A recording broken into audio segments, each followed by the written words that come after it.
வியட்நாமில் MBBS படிக்க நினைக்கிறீர்களா? இந்த 3 முக்கியமான விவரங்களை தெரிந்து கொண்டு பின்பு முடிவெடுங்கள். இந்தியாவின் நேஷனல் மெடிக்கல் கமிஷன் 2021க்கு பிறகு வெளிநாட்டில் மருத்துவம் படிக்க செல்லும் மாணவர்களுக்கு விதித்திருக்கும் விதிமுறையின்படி, நாம் படிக்கும் நாட்டில் டிகிரி முடிந்த பின்பு மருத்துவராக பணியாற்றும் லைசென்ஸ் பெற வேண்டும்.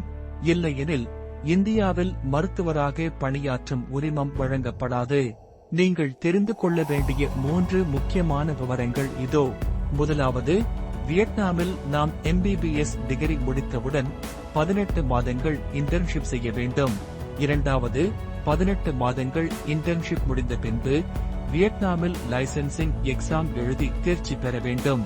மூன்றாவது, மிகவும் முக்கியமாக தெரிந்து கொள்ள வேண்டியது, வியட்நாமில் மருத்துவராக லைசென்ஸ் பெற வியட்நாமிஸ் லாங்குவேஜ் சரளமாக பேச தெரிந்திருப்பது மிகவும் அவசியம். லைசென்ஸ் பெற வியட்நாமிஸ் லாங்குவேஜ் ப்ரொஃபிஷியன்சி சர்டிபிகேட் வைத்திருக்க வேண்டும். உங்களால் வியட்நாமிஸ் லாங்குவேஜ் நன்றாக கற்றுக்கொள்ள முடியும் என்றால் மட்டும் வியட்நாமில் MBBS படிக்க முடிவெடுங்கள்.